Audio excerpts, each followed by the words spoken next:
Ngayon, papunta tayo sa bahay ni Pastor / tricycle driver Sunny Boy. Medyo mainit nga yung panahon ngayon.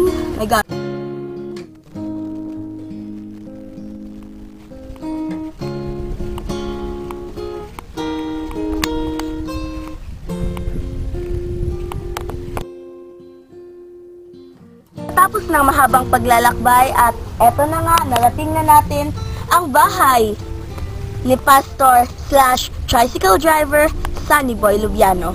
Dali!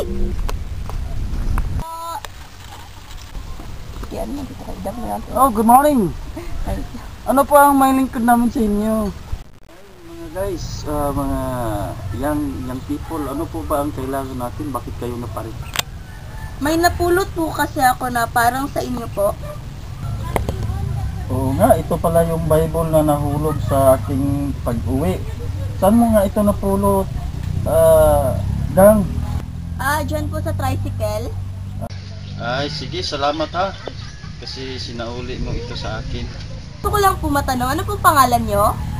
Ang pangalan ko, ako po si Sunny Boy Lubiano. Tricycle driver po kayo? At the same time, ako po ay tricycle driver. At ano po? At ako po ay pastor. Magandang araw po.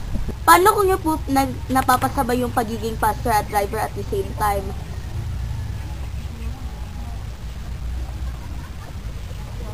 Paano ko napasabay? Sa ano lang yan, sa pagplano mo sa iyong sarili at sa iyong gawain. Anyway, yung pagpapastor, meron naman yan siyang mga days na dapat mong gawin. At saka yung tricycle driver, meron ding days kung ano ang dapat mong gawin, kailan ka mag-drive. So hindi naman mahirap sa akin kasi as what I've said, ako ang nagko-control sa aking panahon. Meron akong sapat na time. Siya si Sunny Boy Laurente Lubiano. Pangalawa siya sa 5 magkakapatid. Isinilang siya noong February 21, 1974. Ang mga magulang ni Pastor Sunny Boy Laurente Lubiano ay pawang mga pastor at pastora rin. Siya ay nakapagtapos sa kursong BS Marine Transportation. Papasakay na sa barko si Pastor Sunny Boy nang bigla niyang naramdaman ang tawag ng Diyos. Dahil doon, dali-dali siyang bumalik. Nag-aral siya sa seminaryo ng theology. Siya ay pumunta sa Ormoc, Leyte upang ipahayag ang mensahe ng Diyos. Doon, nagkaroon siya ng isang anak, si Shekinah Lubiano. Sila ay masayang namumuhay sa Ormoc, Leyte. Ngunit sila ay bumalik sa General Santos City. Sa kanilang pagbabalik, siya ay naging pastor ng Jensen Baptist Church. Pagkarating sa Jensen, siya ay naging host pastor ng Jensen Baptist Church.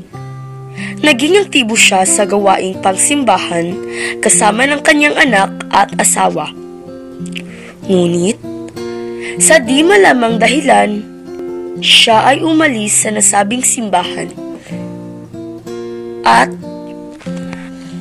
bumalik sa simbahan ng kanyang ama na kalumpang Southern Baptist Church.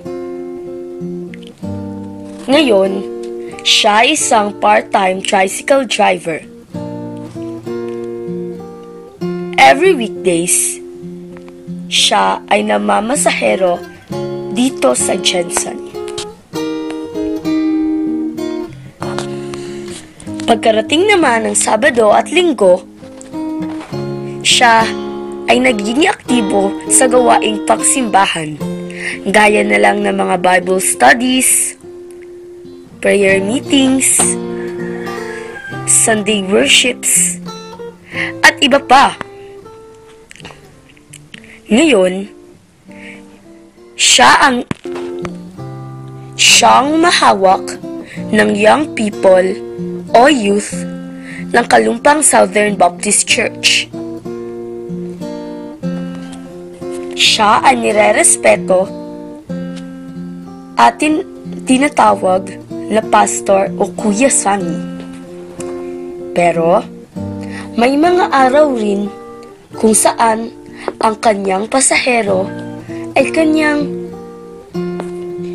sinisermonan at kanyang iminumungkahi ang salita ng Diyos sa kanyang tricycle. O diba? Tricycle driver na, pastor pa.